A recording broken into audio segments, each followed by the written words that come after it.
A Massive and Slightly Mouldy Update Part 1 Discs.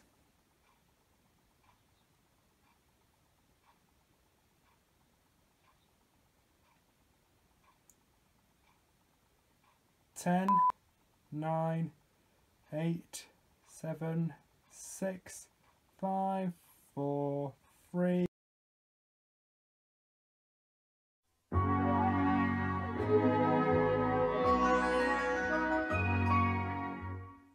Well, it's been a long time. Hello and welcome back to another update video. It's been about 3 months since I last uploaded anything to the channel, which is probably the longest break I've ever taken off YouTube. Usually on average the longest break I've taken is about 2 months or so. Just because I've had a massive project which took me many months to complete, and it's pretty much complete now, but there's some stuff I'm going to have to go back to for, I'll explain a bit later. And also I've had, family shit as well, basically shit outside my control and just general lack of motivation for doing YouTube videos. So this is part 1 of a massive update. So I've got Blu-rays, DVDs and a lot, and I mean a lot, of VHS tapes. I also went to the cinema a couple of months ago.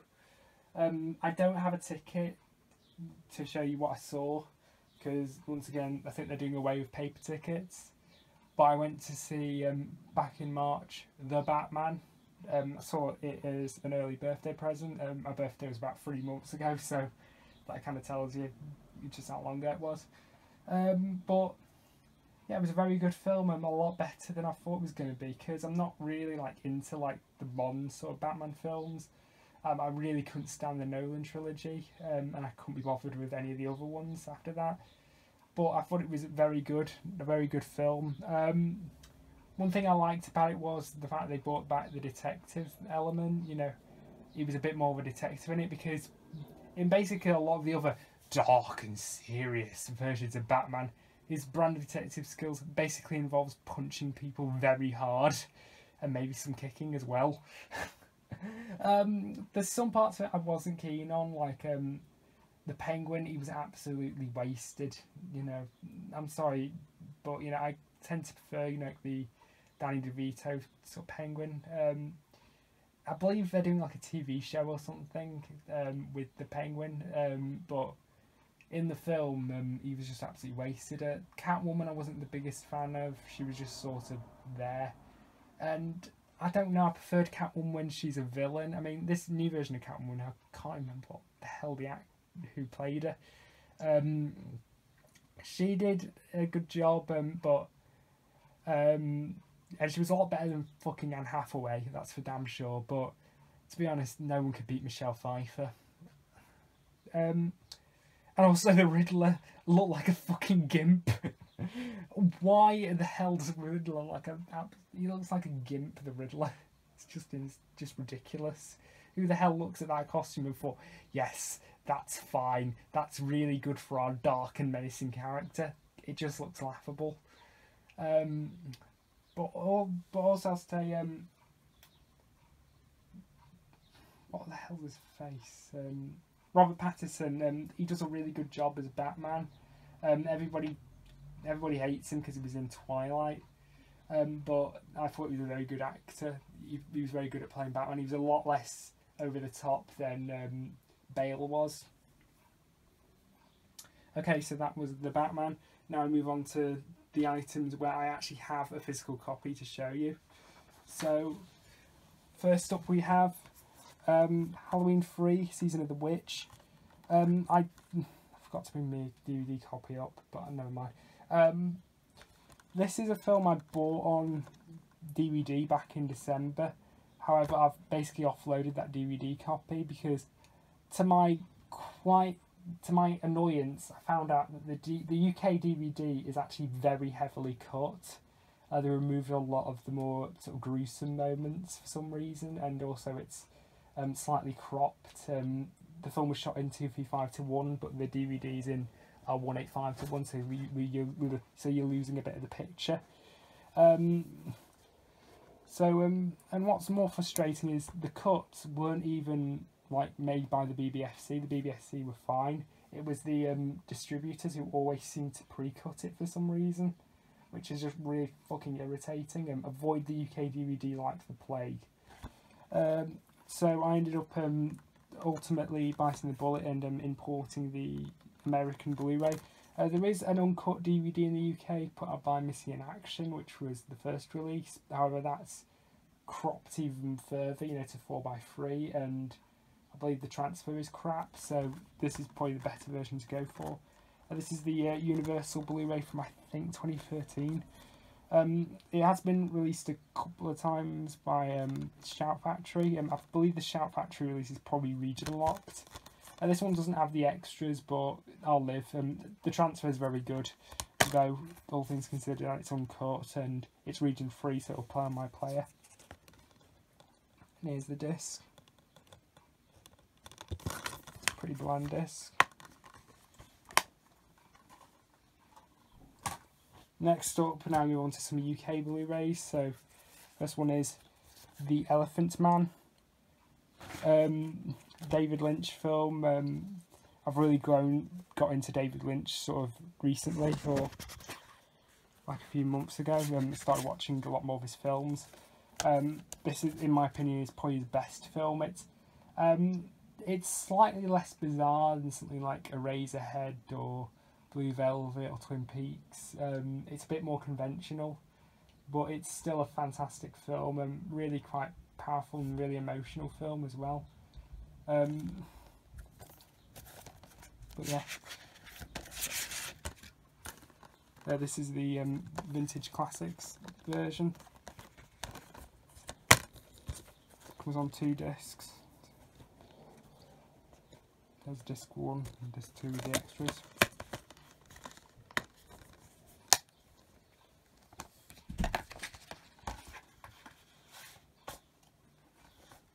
Next one is another David Lynch film, Blue Velvet. I wasn't as big on this one as I was with like Eraserhead or Elephant Man, but it's still a fantastic film. Dennis Hopper in particular, he gives one of my favourite performances as sort of a villain, and his performance is just absolutely insane. Here's the discs. This includes the theatrical version and the lost footage, which is basically a lot of deleted scenes. I don't know if it's done in a format like Twin Peaks, The Missing Pieces, where it's sort of cobbled together into its own thing, or it's just the footage on its own. But yeah, very good film this. Highly recommend it.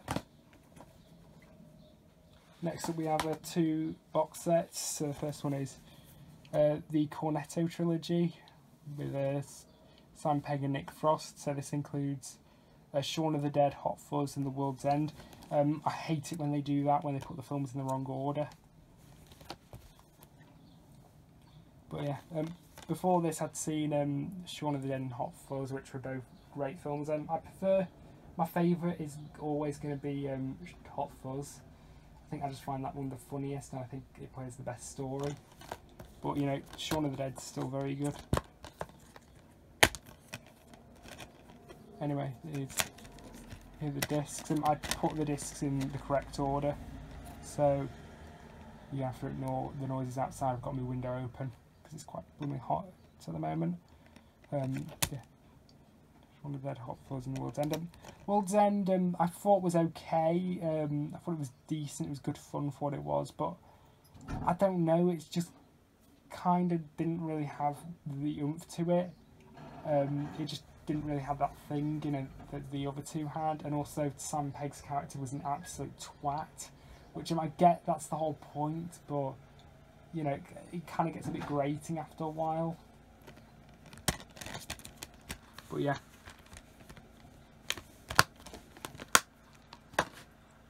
Right, so and then the final Blu-ray set is Steven Seagal collection. I sort of got this on a whim. This includes Under Siege, Under Siege 2, Hard to Kill, Nico Above the Law and Executive Decision.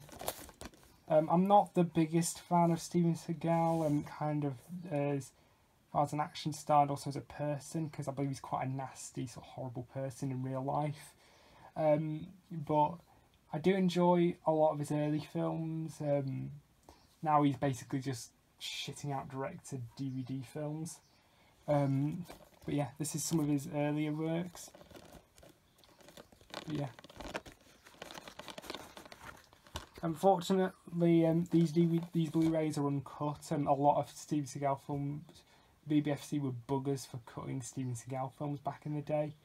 The DVD versions mostly are still cut, but the Blu-ray versions are pretty much uncut. But anyway, here's case 1. We have Under Siege, which is probably his most well known film. I think most people would already seen this by now.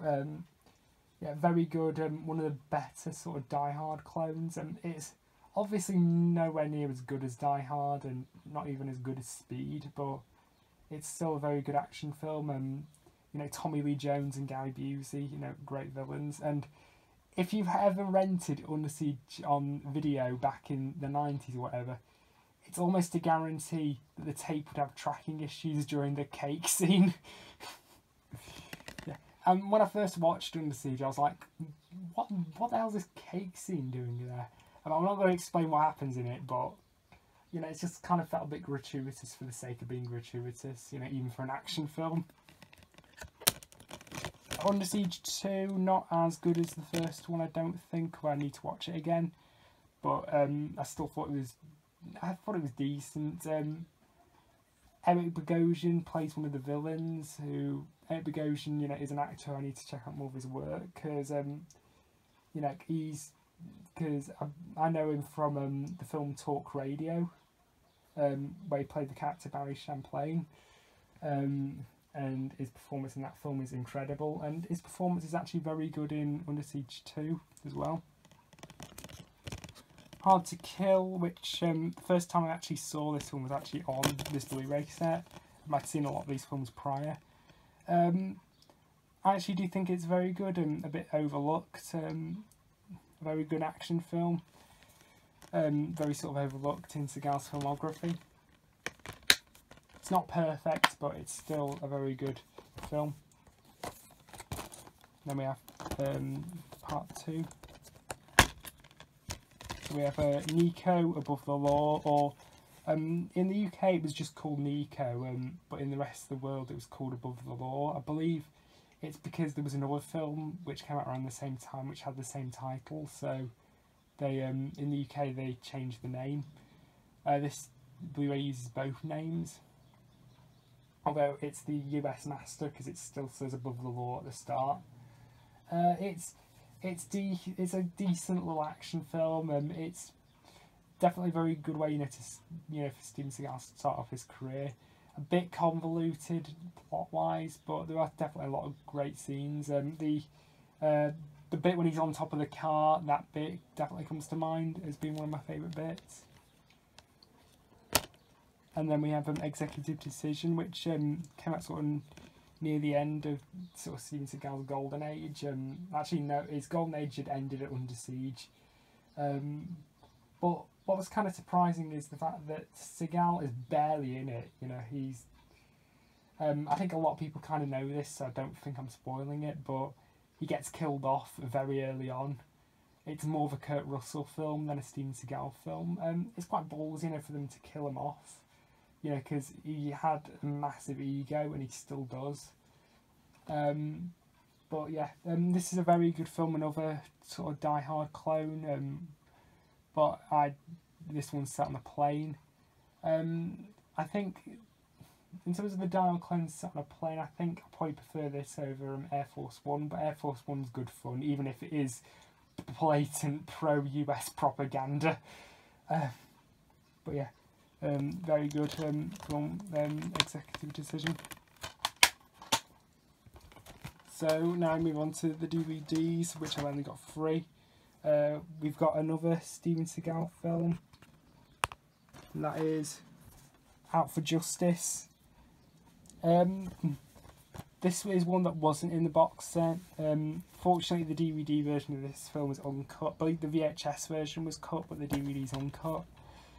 Yeah, this is probably his best film in my opinion, or one of his best. You know, a very great sort of dark, sort of gritty sort of action thriller, and the villain in particular is brilliant.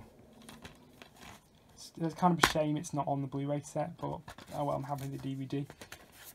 Here's the disc, which for some reason is white.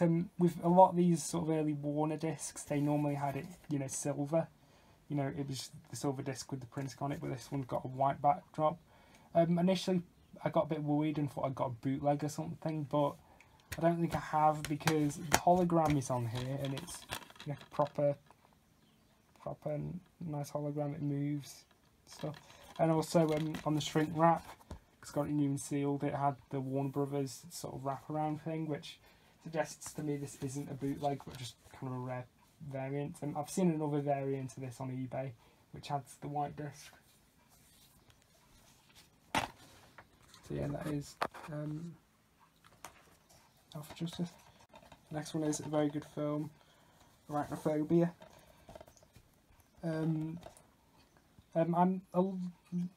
It's a little annoying, but they used the later artwork. The first poster had basically a spider, like on a web in front of the moon.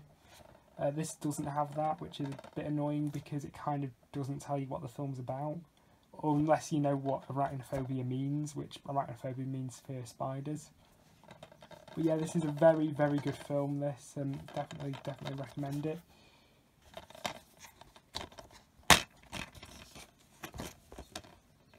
Here's the disc.